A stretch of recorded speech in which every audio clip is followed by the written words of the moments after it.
In just 47 seconds, $500 million in FBI budget cuts. Director Kash Patel didn't expect the questions. He expected softball inquiries. Cameras captured everything.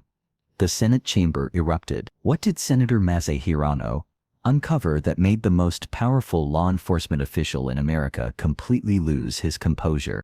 At exactly 2:17 p.m., on a crisp February afternoon, the Hart Senate office building buzzed with the electric tension that only comes before a political execution.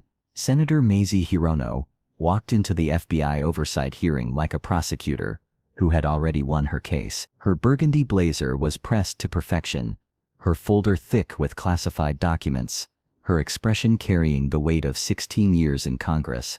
She had spent weeks preparing for this moment, and Kash Patel was about to discover just how thorough her homework had been. Across the mahogany table, FBI Director Patel sat like a man carved from confidence and ambition. His Navy suit was impeccable, his FBI badge gleaming under the harsh committee room lights. His jaw set with the certainty of someone who believed his loyalty to Trump made him untouchable. Behind him sat a phalanx of borrow advisors, their briefcases bulging with talking points and defensive strategies. The American flag pin on his lapel caught the light as he shuffled through prepared responses that would soon prove utterly worthless. What Patel didn't know was that Hirono had spent the previous 72 hours in secure briefing rooms, reviewing classified intelligence reports that painted a devastating picture of the FBI's internal collapse. Counterterrorism specialists fleeing in record numbers, cyber experts reassigned to immigration raids, senior leadership positions left vacant for months. The very fabric of America's premier law enforcement agency was unraveling, and Patel had been covering it up with carefully crafted statistics and bureaucratic doublespeak. The committee room was packed beyond capacity, key-span cameras positioned at every angle, ready to broadcast this confrontation to millions of Americans. Behind the witness table, FBI staff members nervously adjusted their ties and checked their phones, sensing that their director was walking into an ambush. In the gallery, journalists from every major network leaned forward, sensing blood in the water. The air conditioning hummed overhead, but nothing could cool the temperature in a room where careers were about to be destroyed. Director Patel, Hirono began, her voice carrying the measured tone of someone who had prosecuted war criminals and corrupt officials for decades. You've testified repeatedly about the FBI's transparency and accountability under your leadership. Let's examine that claim, with some specific data. Her fingers drummed once against the polished table, a subtle tell that veteran Capitol Hill observers knew meant she was about to unleash something devastating. Patel leaned into his microphone with practiced confidence. Senator, this administration and this FBI have achieved historic levels of transparency. We've arrested 23,000 violent criminals this year alone. Our cyber division has secured 409 arrests, with 169 convictions. These numbers speak for themselves. His voice carried that familiar mix of bureaucratic authority and political spin that had served him well in previous hearings.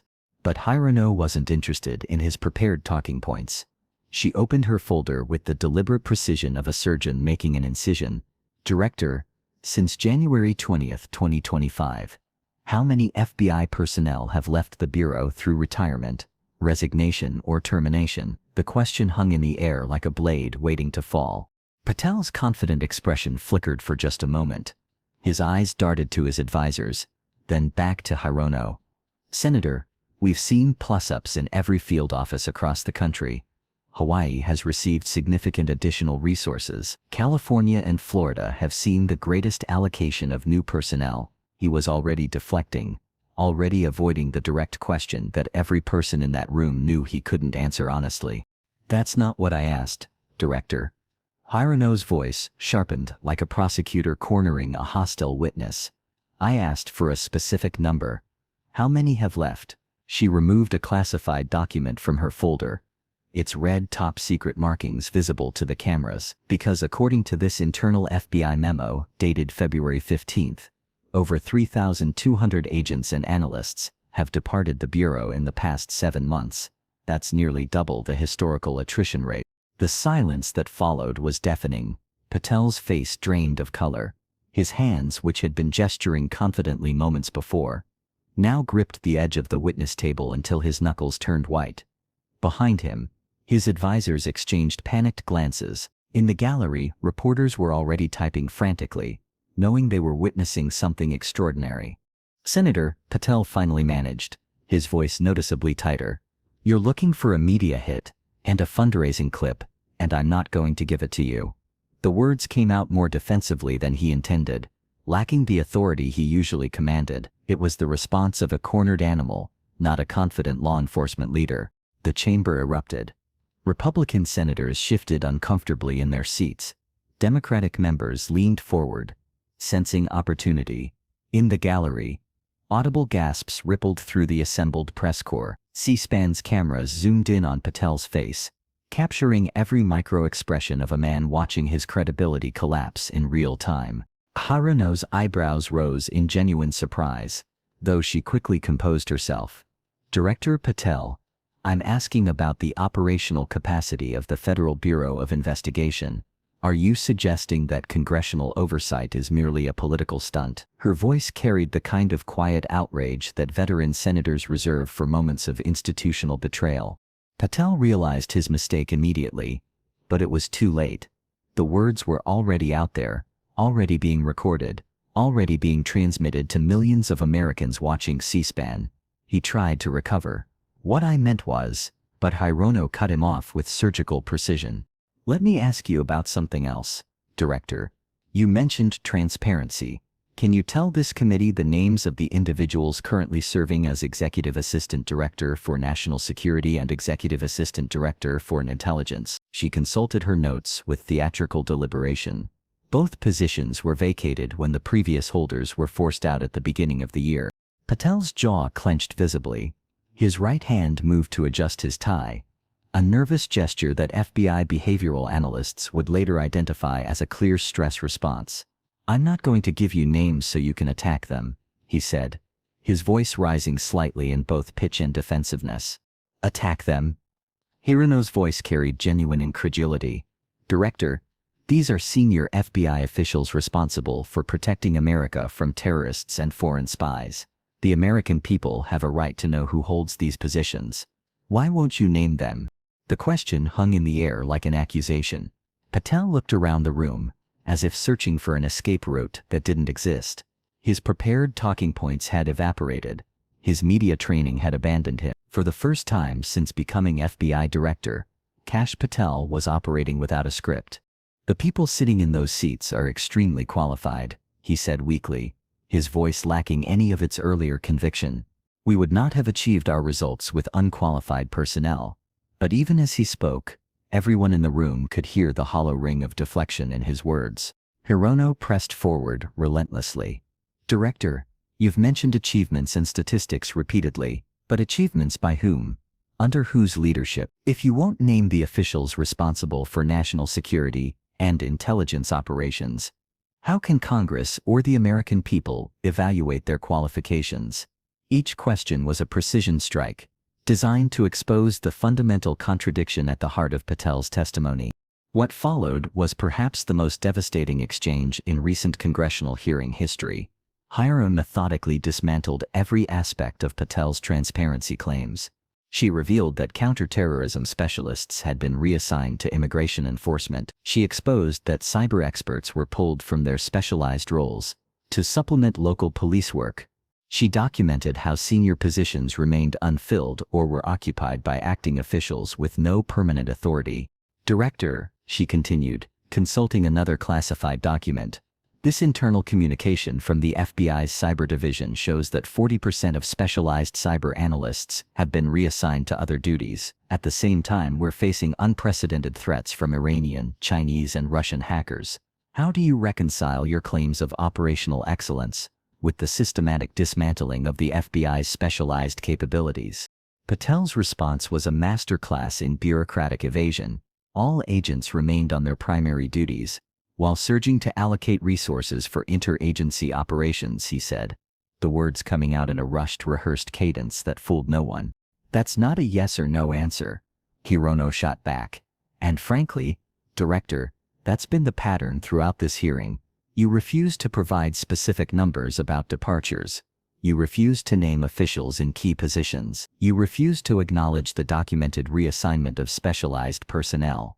How is any of this consistent with transparency? The room was completely silent now, except for the scratch of pens on paper and the soft whir of camera motors.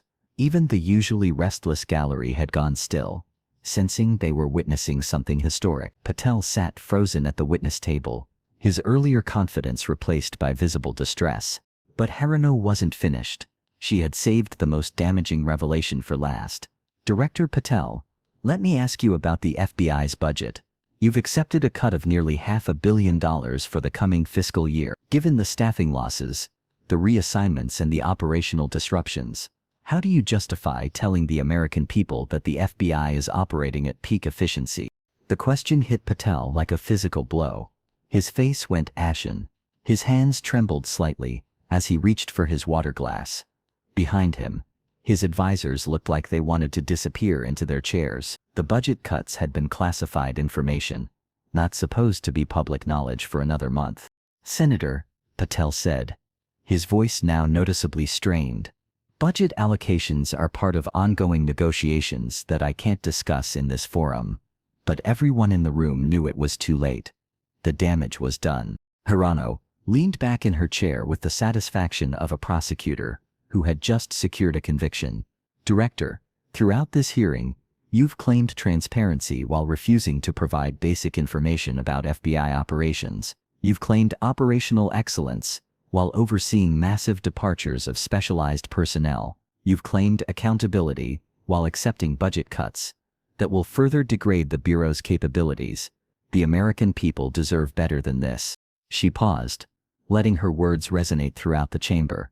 In fact, Director Patel, I believe your most significant qualification for this position remains your 100% loyalty to President Trump, and I fear that loyalty continues to be the motivating factor in your leadership of the FBI, even when it conflicts with the Bureau's mission and the American people's safety. The final blow landed with devastating precision. Patel's face flushed red, his jaw working soundlessly as he struggled to formulate a response. When he finally spoke, his voice carried a tone of desperate defiance that only confirmed Hirono's assessment. That is an entire falsehood, he said, his voice cracking slightly. I was a public defender. I was a national security prosecutor. I was a House intelligence staffer. I was a deputy director of intelligence. I was chief of staff to the Secretary of Defense. I led counterterrorism missions for the White House. There was no loyalty then. There's no loyalty now to anything but the Constitution. But the words rang hollow in the chamber. His recitation of credentials sounded less like a defense than a desperate attempt to remind himself of his own qualifications. The man who had walked into the hearing room with supreme confidence had been systematically dismantled by a senator who had done her homework and wasn't afraid to use it. In the hours that followed, the footage of Hirono's questioning would be viewed millions of times across social media platforms. Hirono destroys Patel began trending within minutes. Cable news networks interrupted regular programming to analyze the exchange. Political commentators called it one of the most effective pieces of congressional oversight in recent memory. But perhaps most damaging for Patel was how his own response had undermined every claim he made about FBI transparency and accountability. By refusing to answer direct questions, attacking a senator's motives, and deflecting with statistics while hiding crucial information, he had proven Hirono's point more effectively than any prosecution could have.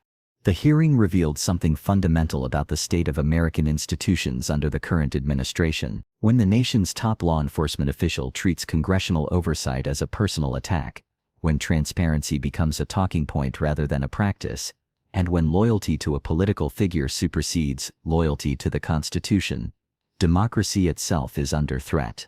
As senators filed out of the committee room that afternoon, the consensus was clear.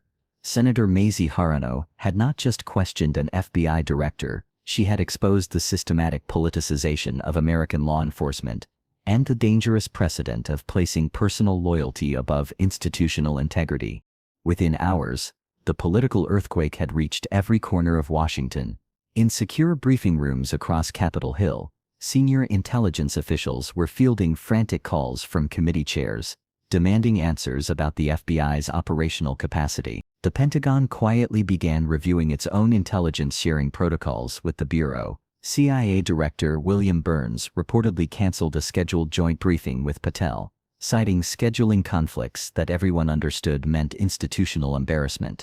At FBI headquarters on Pennsylvania Avenue, the mood was funeral. Field office directors from coast to coast were placing encrypted calls to Deputy Director Paul Abate, seeking guidance on how to reassure their agents that the Bureau's mission remained intact despite their director's public humiliation. In the Counterterrorism Division, senior analysts gathered in small groups, whispering about early retirement packages and private sector opportunities. The Cyber Division saw its first resignation within 6 hours of the hearing's conclusion. Meanwhile, in the White House, Chief of Staff Susie Wiles was fielding increasingly aggressive calls from Republican senators who had defended Patel's nomination just months earlier. Senator Lindsey Graham, his voice tight with controlled fury, demanded to know why the administration hadn't prepared their FBI director for such basic oversight questions. Senator Tom Cotton, usually Trump's most reliable defender on national security issues, simply said, "This is unsustainable," and hung up. The media response was swift and merciless. Anderson Cooper opened his CNN show that evening with a clip of Patel's most defensive moments, his voice dripping with the kind of prosecutorial tone that had made his career. When the nation's top law enforcement official accuses a senator of seeking media hits for asking about FBI staffing, we have to ask, who exactly is seeking the media hit here? Fox News, usually sympathetic to Trump appointees, led with Tucker Carlson, questioning whether Patel had the temperament for such a sensitive position. But the most damaging coverage came from unexpected sources. The Wall Street Journal's editorial board, typically conservative in its outlook, published a scathing piece titled, "The FBI's Transparency Crisis." Former FBI directors from both parties began making rounds on cable news, with James Comey delivering perhaps the most devastating assessment. "When I watch Director Patel's performance today, I don't see someone defending the Bureau's interests. I see someone defending his own political position at the expense of national security." By midnight, Patel's favorability ratings had plummeted 23 points among Republicans and an unprecedented 41 points among independents. The hashtag #ResignPatel was trending alongside Hirono destroyed, with even some conservative commentators acknowledging that the FBI director had fundamentally failed to meet the most basic standards of congressional accountability. In her office, that evening, Senator Hirono reviewed the classified briefing materials that had made her questioning so devastating. Each document painted a picture of institutional collapse that went far beyond anything she had revealed in public. The real numbers were worse. The operational degradation was more severe. The political interference was more systematic, but she had revealed just enough to make her point without compromising ongoing operations or sources. Her chief of staff knocked on the door at 11:47 p.m. "Senator, you're getting calls from colleagues on both sides of the aisle. Senator Romney wants to discuss FBI oversight legislation.